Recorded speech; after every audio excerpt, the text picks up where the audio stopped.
오늘 말씀의 제목은 그리스도의 성육신이라는 제목으로 말씀 나누기를 원합니다. 교회 역사를 보면 그 기독론에 대한 논쟁이 굉장히 많았습니다. 예수께서 참 하나님이신가에 대한 그런 의문들, 또는 반대로 예수께서 정말 인간이신가 라는 그런 의문들, 또 예수께서 이 땅에 오신 그 성육신함에 대해서 어떻게 아버지 없이 이 땅에 올 수 있는가, 그리고 또 아버지를 통하지 않고 온 것이 과연 사람이며 그것이 이 땅에 태어난 것이 맞는 것인가 라는 이런 의문들로 인하여서 교회가 진통을 앓았습니다. 그래서 그 예수께서 성육신 하심에 대해서 철저하게 생물학적인 방식으로 오셨다라고 의심하는 경우들이 교회 안에 많이 있었던 것이죠. 이제 우리가 사는 이 시대에도 그것에 대한 오해를 갖고 있는 분들이 꽤 많습니다. 정통 교회 안에도 많이 있고요. 또 이단들도 이것을 가지고 농락을 합니다. 우리가 아는 이단, 하나님의 교회 사람들이 이제 어떻게 합니까? 하나님께서 아버지고, 그 다음에 또 예수께서 아들이니까 엄마가 필요한 거 아니냐라고 이야기하면서 이 하나님의 예수님의 그 아들 되심에 대해서 거기에서부터 오해를 갖게 되고, 또 예수님의 성육신 하심에 대해서 또 다른 오해를 불러일으켜서 무엇인가 성자가 이 신적인 어머니가 있어야 된다라고 이야기해서 그들이 이제 어머니 하나님을 이제 주장하는 것이죠. 이것은 다 사실은 그리스도에 대한 오해고, 그리스도에 대한 이해를 굉장히 생물학적으로, 인간적으로 이해하는 그런 무지 때문에 일어나는 일들입니다. 그만큼 이 성육신 하심에 대한 그 오해들이 교회 안에 많이 있었는데, 오늘은 이제 그것을 이야기를 하려고 합니다. 어떤 측면으로 이야기를 하려고 하는 거냐면, 이 예수께서 성육신 하셔서 이 땅에 오심이 예수 단독 사역이 아니라 삼위 하나님께서 그 모든 영역에서 함께 일하고 계셨음을 이제 부각하려고 하는 것이죠. 그래서 성육신 하심의 그 사역이 예수 그리스도만의 사역이 아니라 성부와 성자와 성령의 사역임을 이제 하나하나씩 이제 알아가려고 하는 것입니다. 자, 먼저 우리가 이제 그 성육신 하심에 대해서 이야기할 때, 성육신을 우리가 가진 어떤 그 노력이나 우리가 가진 경험이나 우리 지혜로 이 성육신을 설명할 수가 있습니까? 설명할 수가 없습니다. 성육신 자체가 성령의 사역이기 때문에 우리가 설명하기 어려운 부분이라는 것이죠. 그래서 우리의 능력으로 설명하기가 불가능하기 때문에 하나님께서 하셨음을 우리가 알아야 되는 것이죠. 그러니까 우리가 할 수 없는 일들을 하나님께서 하실 수 있기 때문에, 하나님이 성육신 하셨다는 것은 그 불가능한 우리들에게 하실 수 있는 하나님이 함께 계시다라는 증거인 것이죠. 이해가 되십니까? 우리가 성육신에 대해서 이해할 수 없는데 성육신 하심에 대해서 우리 가운데 성육신 하신 그리스도를 보여주심으로 말미암아서 우리가 불가능한 것들을 해결하시는 하나님, 이렇게 이제 우리가 이해할 수 있다는 것이죠. 그러니까 성육신 하심이 도리어 우리의 증거가 될 수 있다는 겁니다. 그러니까 인간의 생각과 인간의 능력으로는 불가능해 보이는 일들을 누가 하신다고요?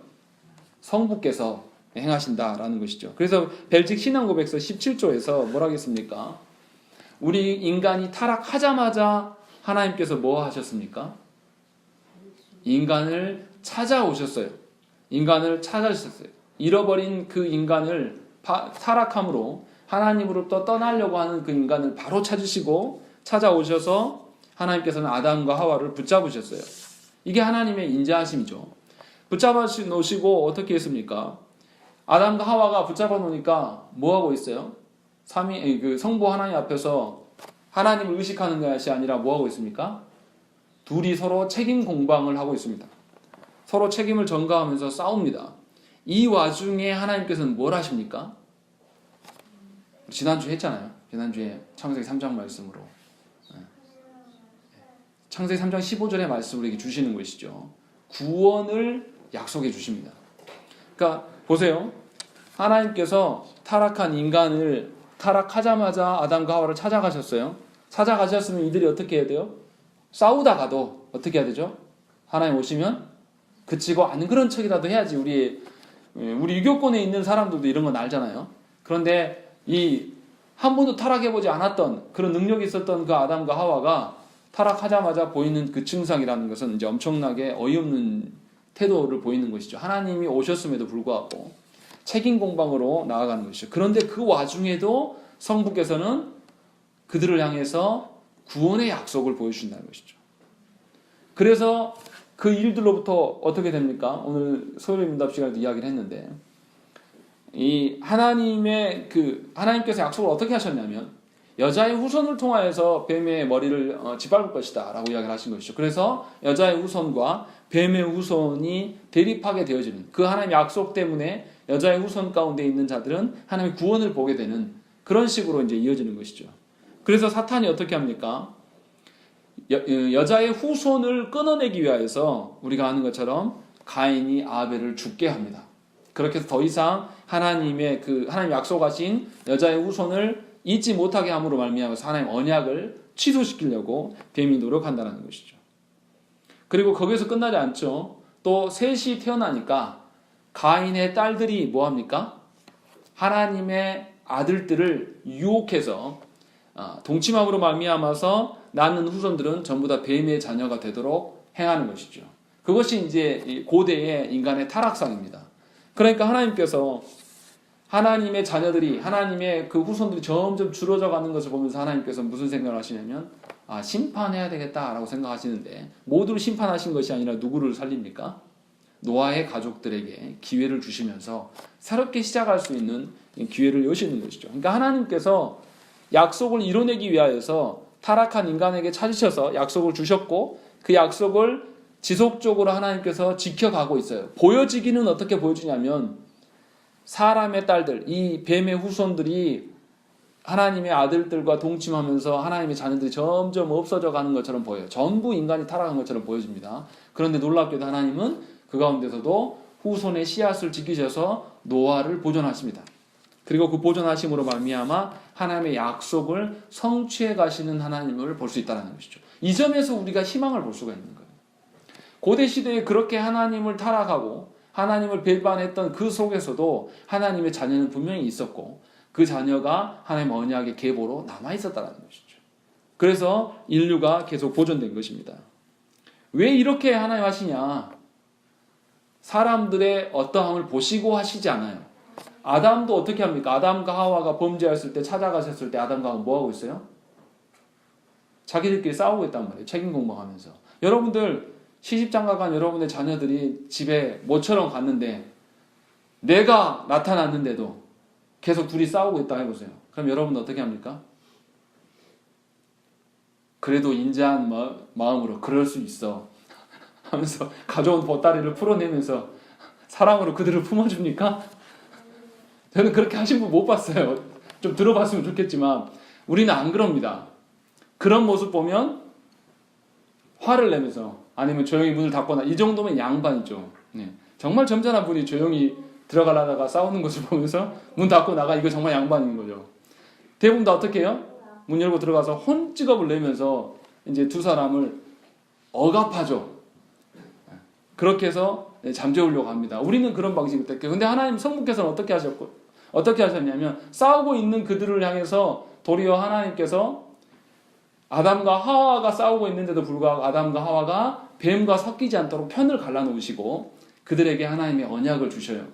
이런 인자함을 보이신단 말이죠. 그런데 이 아담과 하와 후손에서 나온 이 족속들도 이 아담과 후손의 그 범죄함을 닮아서 하나님을 향해서 계속 되져가는 일들을 보이신 것이죠. 그런데도 하나님은 하나님의 신실하심 때문에 이들을 지키시는 것이죠.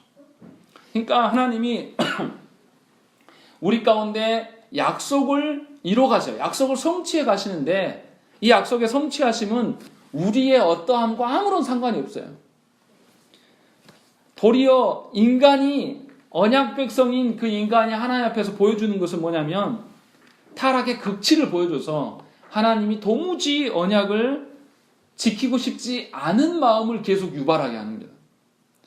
성경의 역사가 그러지 않습니까? 계속 타락의 모습을 보여주면서 하나님 언약으로 돌아오지 않는. 그래서 어찌 보면 우리들의 행동과 삶을 보면 하나님의 약속을 도무지 지키고 싶지 않은, 철회하고 싶은 마음이 들 정도로 우리가 살아가요. 그렇게 하나님의 약속을 실현하는 일에 있어서 우리가 방해꾼 노릇을 합니다. 하지만 하나님께서는 약속을 거두지 않으셨어요. 무엇 때문에 그렇게 하나님 참으십니까? 이것은 삼위 하나님께서 너무나 신실하시고 그 약속에 매이시는 하나님이시기 때문에 우리에게 그러한 약속의 일들을 수행하셨다는 것입니다. 그러니까 우리가 구원받으면 철저하게 하나님의 인자하심과 신실하심에 근거한 것이다 라는 것이고, 두 번째는 하나님은 매우 진실하신 분이에요. 성부께서는 그 약속을 우리에게 주셨고, 언약을 주셨고, 약속을 맺으신 대로 자신의 진실성에 근거하여서 자신의 약속을 시행해 가시는 것이죠. 그러니까 성부의 약속하심은 100% 신뢰할 수 있는 겁니다. 참으로 믿을 만한 분인 것이죠. 아담은 계산하기 어려우니까요. 아담 때부터 계산하면 좀 어려우니까. 아브라함 때부터 계산만 해도요. 아브라함 때부터 예수님 오시기까지만 계산해도 몇천 년이에요. 그 몇천 년 동안 어떻게 합니까? 하나님은 자신의 그 약속을 계속 이뤄가시는 하나님이심을 볼 수가 있는 것이죠. 자신의 약속을 한 번도 철회하지 않으시고 유죄하심으로 자신의 약속됨을 진실하게 지키시는 하나님임을 우리가 알 수 있다는 것이죠. 그런데도 언약 백성들은 어떻게 합니까? 그 하나님에 대해서 의심을 해요. 늘 의심하는 것이죠. 하나님을 향하여서 그 태도는 뭐냐면, 이스라엘 백성 생각을 해보세요. 이스라엘 백성 어떻게 했습니까? 광야 가운데 한두 가지 기적 보고 광야에 선 게 아니죠. 심지어 홍해까지 갈라놓아주고 하나님께서 건너게 하셨는데도 불구하고 이스라엘 백성이 뭘 합니까? 먹을 것 좀 부족하니까 어떻게 해요? 야, 애굽에서 먹었던 거 막 생각하면서 하나님을 원망하는, 물 조금 없어도 하나님을 원망하고, 하나님 주십시오라고 하지 않고 하나님 원망하는 그런 반역의 모습들을 계속 보여준다는 것이죠. 그럼에도 하나님께서는 그 의심하는 자들에게 당신이 언약 앞에 얼마나 진실하시고 신실하신 분이신가를 계속 증명해 보여주셨어요. 그래서 우리 가운데 진리된 말씀이 있는 것입니다. 하나님께서 그렇게 언약 앞에 신실하시고 진실하시게 이루어짐으로 말미암아 이 언약이 우리 가운데 온 것인 것이죠. 그러면 우리가 하나님의 언약 앞에서 하나님이 신실하심과 진실하심으로 그 언약을 지켜가시는데, 너무나 확정적인 이런 지키심인데 우리가 조심해야 될 게 뭐가 있습니까? 이제 하나님의 언약을 지켜나가신 것은 너무나 확실해요. 그럼 우리가 뭘 조심해야 되겠습니까? 우리 자신을 조심해야 돼요. 하나님의 언약을 볼 때에 하나님을 염려할 것이 아니라, 하나님이 정말로 내 삶에 이렇게 인도하실 것인가? 하나님이 우리 가정을 일으키셔서 정말로 우리 가정을 하나님 자녀되게 하실까? 하나님이 이 나라의 이 교회들을 정말로 회복하실까? 이것을 염려할 것이 아니라 도리어 내 자신이 믿지 못함에 대해서 하나님께 구해야 되는 것이죠. 하나님의 약속에 대한 우리의 올바른 믿음의 반응은 우리 자신을 향한 신뢰를 제거시키는 것입니다. 오직 하나님의 약속하심이 우리의 유일한 소망이 되게끔 해야 된다는 것이죠. 그런 자는 하나님의 약속을 붙들고 살아갈 수가 있는 것이죠. 우리는 우리 스스로 우리 자신을 구원할 수가 없어요. 그것을 잘 알기에 약속된 그 말씀의 그 원체이신 그리스도 안에서만 우리가 유일한 소망을 가져야 된다는 것이죠. 성부께서 우리의 구원을 간절히 원하셨기 때문에 자신의 하나밖에 없는 독생자를 우리 같은 것들을 위하여서 내주셨다는 것이죠. 이 성육신 하심은 이것에 대한 확증이에요. 하나님께서 아담과 하와로부터 약속하셨던 이 일들을 예수 그리스도께서 성육신 하심으로 이것을 이루신 사건인 것이죠. 아담에게만 하신 게 아니죠. 몇천 년 동안 계속 지어왔던 이 하나님께서 약속을 유지하고 보존하셨던 그 여자의 후손들을 통해서 드디어 이뤄내신 사건이고, 또 이 사건이 다른 데로 다 흩어져 없어지는 것이 아니라 우리의 귀에까지 오도록 하나님께서 말씀을 지키시고 보존하시고 우리를 지금 이 순간 이때에 이곳에 세워놓으셨단 말이에요. 그래서 신앙 고백서는 뭐라고 합니까? 두 번째 줄 보세요. 그 약속을 성취하시기 위해서 당신께서 정하신 때에 당신의 독생자이고 영원하신 아들을 세상에 보내셨다라고 되어 있는 것이죠. 이 말은 반대로 이야기하면 하나님께서 정하신 때에 이를 때까지 하나님의 후손들을, 여자의 후손들을 지키고 보존하시고 돌보셨음이 있었다. 그것은 바로 성부의 신실하심과 진실하심에 근거한 것이다 라는 것이죠. 그러니까 성육신함, 그리스도의 성육신하심 가운데 우리가 성부 하나님의 어떠하심을 볼 수가 있다는 것이죠. 두 번째는 이 성육신에 대해서 성자께서 무엇을 하셨는가에 대한 그 고백이 있어야 됩니다. 그래서 신앙 고백서에서 성부에 대한 언급한 다음에 성자의 고백을 이야기를 합니다. 세 번째 줄을 보시면 우리 한번 읽어볼까요? 그 아들은 거기서부터입니다. 태어나셨다고 고백합니다. 거기까지. 그 아들은 읽겠습니다. 시작. 그 아들은 종의 형체를 취하시고 사람의 모양으로 태어나셨다고 고백합니다. 예. 여기서 고백한 내용을 잘 살펴보십시다. 보시면 분명 성부의 명령이라서 행한 것이 아니에요. 예수 그리스도께서 자발적으로 순종하셨음을 우리가 알 수 있습니다. 그러니까 성육신 하심은 성부 하나님의 그 뜻이기도 하지만 바로 예수 그리스도의 뜻이었습니다. 창세 전에 성부와 성자와 성령이 완벽한 동의를 이뤄냈어요. 이 성육신 하심에 대해서.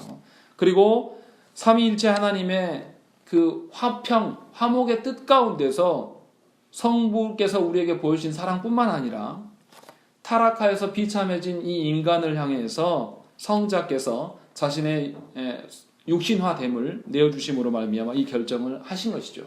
그래서 사도 바울 선생은 디모데전서 3장 16절에 그도다 경건의 비밀이여 그렇지 않다 하느니 없도다.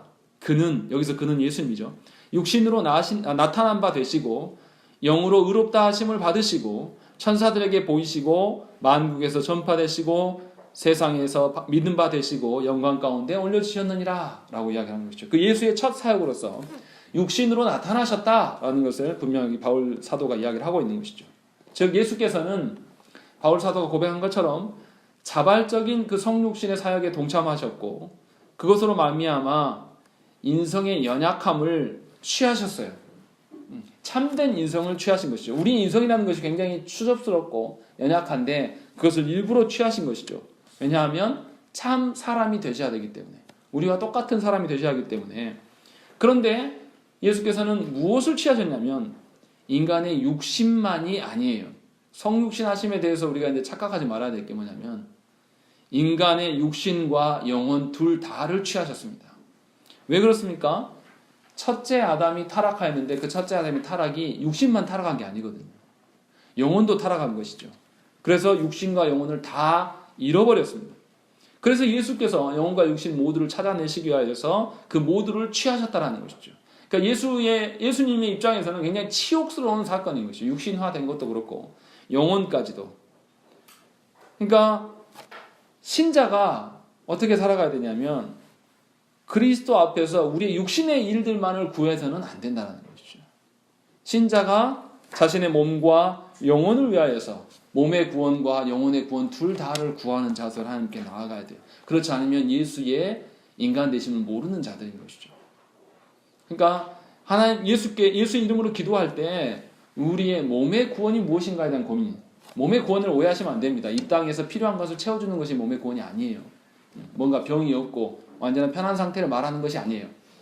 육적인 범죄함에 매이지 아니함을 이야기를 하는 것이죠. 이제 그런 것에 대해서 우리가 구해야 되는 것이죠. 그러니까 예수께서 우리가 경험하는 어떤 그 영혼의 괴로움과 육신의 괴로움을 다 경험하시고 짊어지셨다는 것이죠. 그런 점에서 성자의 그 순종하심은 엄청난 것이 우리가 상상할 수 있는 것 이상의 것들을 수행하신 것이죠. 그래서 예수님을 뭐라고 부릅니까? 고난의 종이라고 부릅니다.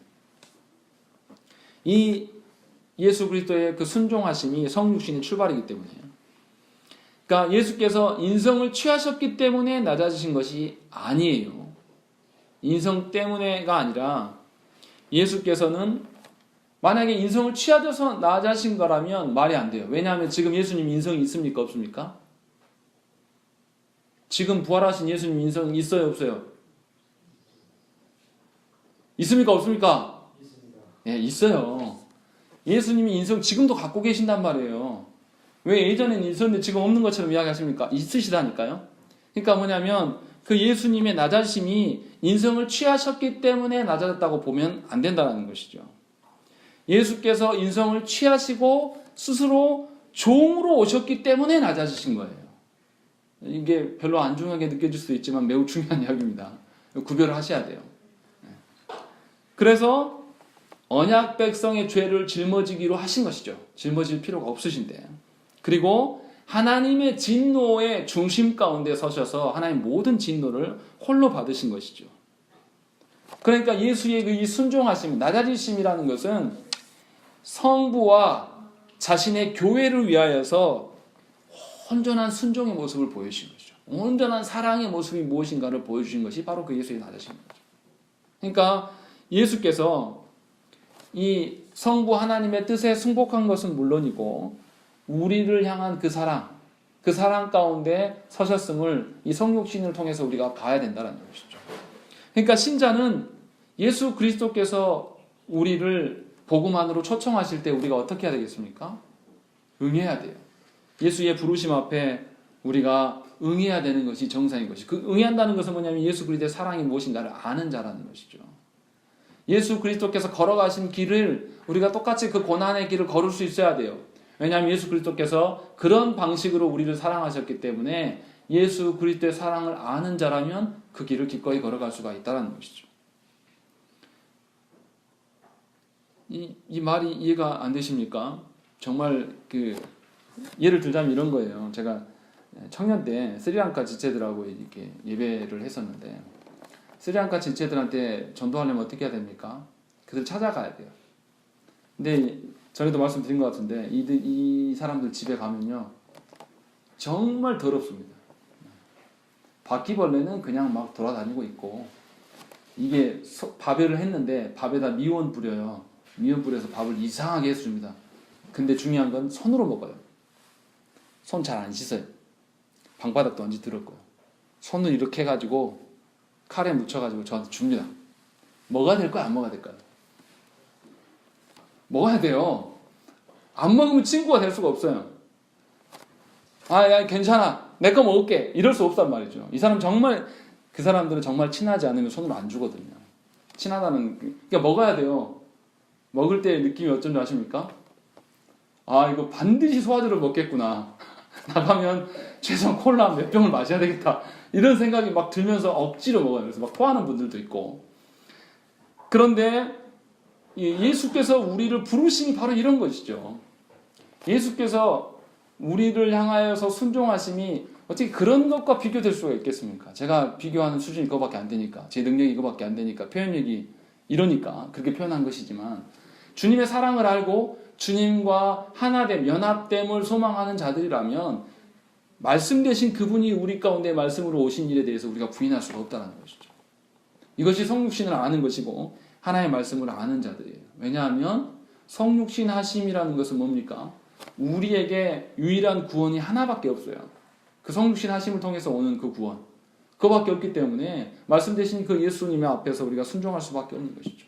그러니까 이 성육신 하심을 통해서 우리가 봐야 될 것이 예수 그리스도께서 성부와 하나님과의 그 일치됨과 또 동시에 교회를 위하여서 그가 순종하심을 통해서 드러내는 그 하나님의 사랑, 그것을 우리가 보셔야 되는 것이죠. 우리 역시도 그리스도와 연합된 존재로서 하나님의 그리스도와 연합된 삶을 사셔야 된다는 것이죠. 이것이 성육신의 의미고 성자 예수께서 우리에게 보여주신 일들이라는 것이죠. 이제 세 번째는 성육신을 통해서 성령의 능력을 이제 볼 수가 있는 것이죠. 예수께서는 육신의 아버지가 없이 성육신 하셨습니다. 그러니까 생물학적인 어떤 수단이나 그런 방편이 없이 온전히 성령의 능력으로 동정녀 마리아의 모태에 잉태되셨다는 것이죠. 여기서 그 동정녀라는 말의 의미가 뭘까요? 동정녀라는 의미는 두 가지가 있습니다. 하나는 그냥 젊은 여자를 가리킬 때 동정녀라고 이야기합니다. 처녀가 아닌지 안 따지고 그냥 동정녀라고 불러요. 그리고 두 번째는 우리가 잘 아는 것처럼 남자와 성적 관계를 맺지 않은 젊은 처녀, 여자를 이제 뜻하는 것이죠. 근데 이제 최근에 자유주의 학자들이 이것을 어떻게 동정녀라는 걸 어떻게 하냐면 전자처럼 해석해버립니다. 이미 마리아는 요셉과 그렇고 그런 사이였고 그냥 젊은 처자이니까 동정녀라고 부르는 것이지 다른 의미는 아니다라고 이렇게 이제 해석을 하죠. 그런데 이것은 말이 안 돼요. 성경의 그 문맥상으로 봐도 마리아가 스스로 이제 고백을 하죠. 우리가 읽은 말씀 보면 누가복음 1장 34절 보시면 한번 읽어보실까요? 읽겠습니다. 시작. 마리아가 천사에게 말하되 나는 남자를 알지 못하니 어찌 이 일이 있으리이까. 예, 분명히 이 마리아가 스스로 뭐라냐면 나는 남자를 알지 못한다 라고 이야기를 하죠. 또 그리고 가브리엘도 뭐라고 합니까? 천사가 대답하여 35절 말씀 읽어보겠습니다. 시작. 천사가 대답하여 이르되 성령이 내게 임하시고 지극히 높으신 이의 능력이 너를 덮으시리니 이러므로 나실 바 거룩한 이는 하나님의 아들이라 일컬어지리라. 예, 가브리엘이 뭐라 그러냐면 성령이 역사하시니까 네가 처녀든 아니든 아무 상관없어 이렇게 말하지 않는다라는 것이죠. 뭐라 그러냐면 가브리엘도 역시 성령의 역사로 잉태할 것들을 말하고 있는 것이죠. 그러니까 성육신은 기본적으로 우리가 이해할 수 없는 그런 사역입니다. 오전에 소요리문답 시간에도 말씀드린 것처럼 중생이 성령의 사역이어서 우리가 이해할 수 없는 것처럼, 우리가 감지하기 어려운 것처럼 성육신의 사건도 우리가 우리의 머리로 이해하고 논리적으로 설명할 수가 없는 하나님의 신비입니다. 그러니까 예수님의 그 육적인 생명을 창조하신 그런 능력은 우리 안에 새로운 영적인 생명을 창조할 수가 있는 것이에요. 우리 안에 영적인 회복되어지는 우리가 어떻게 논리적으로 설명할 수 있습니까? 우리가 그리스도로 말미암아서 우리 안에 놀라운 회복이 있는 것을 어떻게 우리가 논리적으로 설명해낼 수 있습니까? 여러분도 어떻게 말할 수 있습니까? 말하기 어려워요. 설명이 참 곤란합니다. 그런데 성육신 하심도 마찬가지 역사로, 성령의 역사로 인하여서 그렇게 우리 안에 이루어진다는 것이죠. 그런데 이런 신비를 어떻게 해야 합니까? 하나님 말씀을 통해서 우리 존재를 알게 되고 우리 존재의 타락성을 보게 된 그 신자들이 하나님의 진노로부터 면할 수 있는 것이 바로 예수 그리스도의 기림을 깨닫게 되고 거기서부터 두려움이 생기고 드디어 성령께서 내 안에 거주하시면서 내주하시면서 하나님의 그 어떠하심을 우리에게 알려주시고 소망을 보여주실 때에 우리가 반응하게 된다는 것이죠. 그러니까 이 성육신하심에 대해서 정리하면 이런 거예요. 성부와 성자와 성령의 삼위 하나님의 모든 사역의 총체로 거기에 드러난다는 것이죠. 그냥 예수님만 육신으로 그냥 꼴랑 오신 이런 개념이 아니라 성부의 계획하심이 있었고 성자 예수 그리스도께서 순종하심으로 또 성령님이 거기서 사역하심으로 말미암아서 우리 가운데 하나님의 사랑을 보여주고 있다는 것이죠. 이제 또 하나 우리가 봐야 될 게 뭐냐면 이 신앙 고백서에서 언급하는 것이 하나 있어요. 밑에서 7번째 줄 보면 이제 뭐 하냐면 제세례파에 대한 이야기가 나옵니다.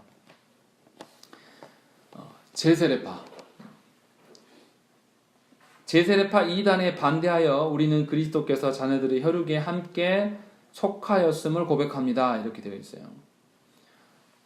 이 벨직 신앙고백서가 1560년에 쓰였습니다. 당시에 그 제세례파가 득세했는데요. 이 제세례파 중에 한 사람인 메노 시몬스라는 사람이 있어요. 그 사람이 뭐라 했냐면 시몬스 침대할 때 그 시몬스입니다. 그 사람이 뭐라 그러냐면 신성한 육신에 대한 교리를 가르쳤습니다. 거기서 예수님은 마리아로부터 육신을 취할 수 없었다. 만약 그렇다면 그것은 예수님의 부패를 의미하는 것이 되기 때문이다. 이렇게 가르쳤습니다. 그래서 예수님은 마리아의 그 자궁을 이용하신 것만 이용하신 것이고 성령께서 예수의 육신을 어디서 가져왔다? 천상으로부터 가져와서 이렇게 인간이 되신 것이다. 이렇게 설명을 합니다. 이렇게 설명하면 문제가 뭐가 됩니까?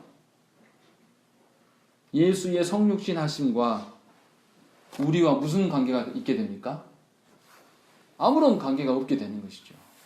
왜냐하면 분명히 또 그리고 성부께서 창세기 3장 15절에 뭐라고 했냐면 여자의 후손을 통해서 하나님 구원을 이루실 것을 이야기하셨기 때문에 이 언약도 다 깨지는 것이죠. 그러니까 우리가 성육신 하심에 대해서 이야기할 때 예수께서 참 인간이 되셨고 죄가 없이 인간이 되심에 대한 것들을 우리가 상기해야 되는데 제세례파는 이것을 부정하는 거예요. 그냥 마리아의 자궁을 이용하신 것뿐이지 마리아로부터 어떤 영향을 받은 게 없다라고, 그러니까 그 참 인간 되심에 대해서 부정하는 측면으로서 이야기를 하고 있는 것이죠. 그런데 예수께서 인간의 몸을 입으시고 참 인간이 되신 것이 이제 우리들의 이해인 것이죠.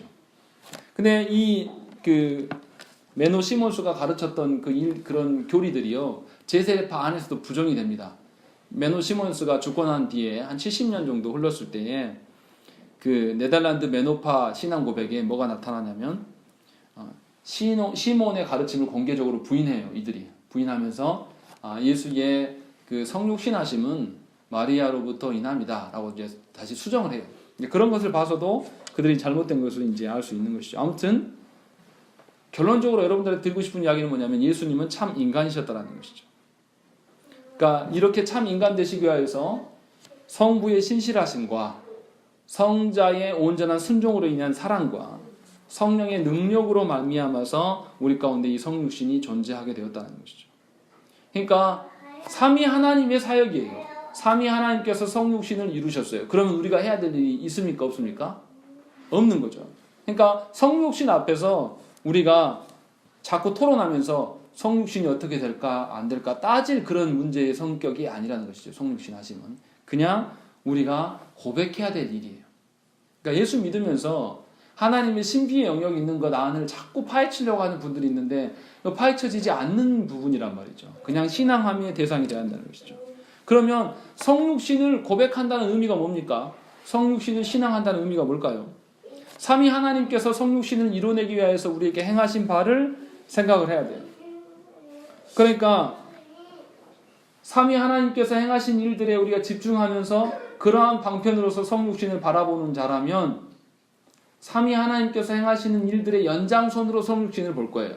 그리고 또한 우리도 이 성육신 함으로 말미암아서 우리가 구원받았기 때문에 삼위 하나님께서 우리를 향하심의 그 연장선에서 우리의 일상을 보는 것이죠. 우리의 인생을 바라볼 수가 있게 되는 것이죠.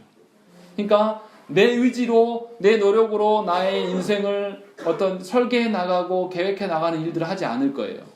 왜냐하면 성부께서 당신의 신실하심과 진실하심에 근거해서 언약을 이루심으로 그 언약의 성취로 성육신을 주셨고, 성자께서도 성부와 동의하시고 교회의 머리 되심으로 우리 가운데 성육신을 자발적으로 순종하셨고, 또 성령께서도 성령의 신비한 능력으로 우리의 몸과 영혼에 새로운 변화를 주기 위해서 그 일들에 동참하셨다는 것을 안다라면, 성육신 하심 앞에서 우리가 성육신을 고백한다는 것은 우리의 인생을 내 뜻대로가 아닌 하나님의 언약의 측면으로 바라볼 수밖에 없는 것이고, 예수께서 걸어가신 그 고난의 길처럼 우리의 인생을 하나님께 순복하며 순종하는 그 일생으로 살아드릴 것이죠.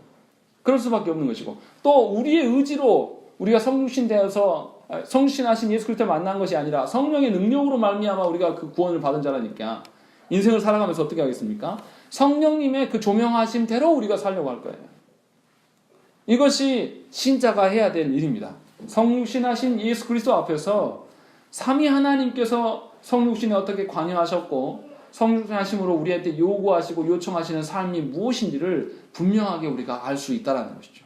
단순히 예수께서 죄 없으시고 여자의 몸을 통해서 이 땅에 오셨다, 이 팩트가 중요한 것이 아니라 이 일들을 위하여서 삼위 하나님께서 각각의 어떤 사역을 행하셨고 그 일들이 우리한테 왔기 때문에 우리가 우리의 구원받은 자의 삶은 삼위 하나님과 교제하는 삶이 되어야 되는 것이고, 삼위 하나님께서 행하신 바의 연장선으로 여러분들의 인생은 놓여 있는 것입니다.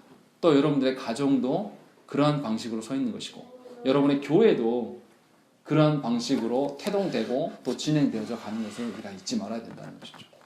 성육신하심이 매우 큰 사건임에도 불구하고 너무나 단순화시켜서 그 성육신하신 예수 그리스도 앞에 서 있는 교회가 삼위 하나님의 사역과 무관하게 서 있을 경우가 너무 많다는 것이죠. 바라기는 저와 여러분들이 성육신하심의 그 삼위 하나님의 사역하심을 고백하면서 여러분들이 사셔야 돼요. 아까 말씀드린 대로 성부 하나님의 그 진실하심과 신실하심에 기대어서 우리의 계획대로가 아닌 하나님의 언약의 계획대로, 또 성자 예수 그리스도께서 순종하심으로 고난의 길에 기꺼이 스스로 나자신 것처럼 우리 역시도 그리스도의 그 고난의 길에 자발적으로 동참하셔야 되는 것이죠. 또한 성령의 그 능력을 의존함으로 말미암아 현재적으로 우리 손에 보이지 않는 우리의 가정의 문제들, 손에 잡히지 않는 문제들까지도 하나님께 맡기며 걸어갈 수 있는 그런 신자의 삶이 저 여러분들께 있어야 되는 것이죠. 이것이 성육신하신 예수 그리스도에 대한 신앙 고백이고 신앙 고백적인 삶입니다. 함께 기도하겠습니다.